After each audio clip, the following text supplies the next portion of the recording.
Hello out there, I'm the oldest nerd, and we answer the question this week, what do you do after the most climactic part of Season 4 of Babylon 5?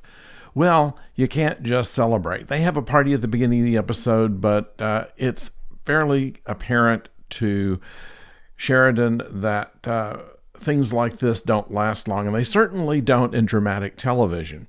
So something else had to come along. Londo and Jakar, both by their own means, return to Babylon 5. Bester is seen again.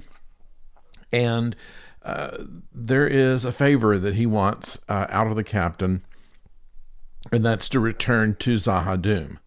Now, without giving anything away, things don't go as smoothly as they would have expected. And that's where we have the interest in this episode.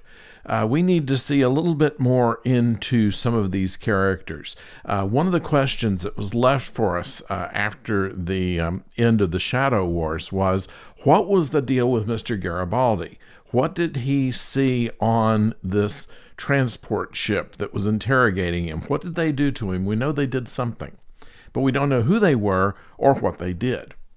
And Garibaldi is starting now to be, let's say, triggered into doing some things that might not be in his own interest, like leaving as head of security.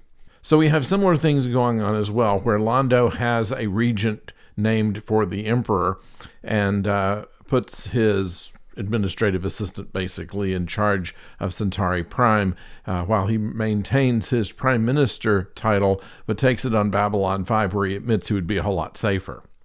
We know that the Earth is going to start moving in on Babylon 5. We knew that before this started, and of course they do try something this time around, and how it's handled is interesting in not only how it was handled, but how they knew how to handle it. And then there is some individual things that are going on. In addition to Garibaldi, there's also Lita Alexander.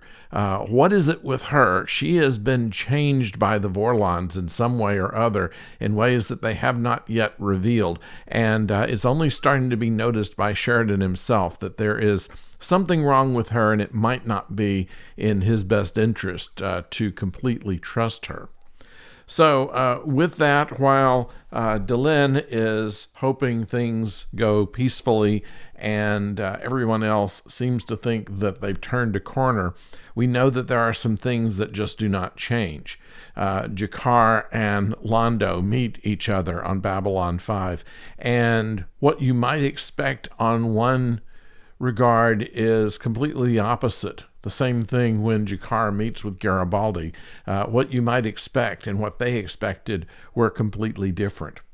So there is a lot of questions being asked in this episode as to who do you trust and how far can you trust them and what are their ulterior motives. And all of that, of course, has an entire half a season to be revealed and going on into season 5 before they end the series. So we have a lot of way to go on this, and as usual, it keeps you on the edge of your seat as to what's going to happen. They're not spending all of the special effects money on having big battle scenes, not to say there aren't any, but there are not anything that would bust the budget. This is mostly personality stuff. It's mostly what makes people think like they do and who is a threat to whom. And that is all addressed in this episode. So I thank you for joining us. We're inside today because it is, some parts of the country would consider 30 degrees outside not to be that cold, but when you add in high humidity that we have around here, it actually bites pretty badly. And I don't have heat in the studio shed, so I am here in my study for now. But we'll get back to there. It's supposed to warm up by Wednesday. We do have coming up this week, of course, the new Section 31 movie, and we'll have that reviewed as quickly as we can, so look for that on Friday. And if we maintain power through the snowstorm that's supposed to come tomorrow, we'll have a review of Deep Space Nine for you as well. But in the meantime, thank you for joining us, and don't go far.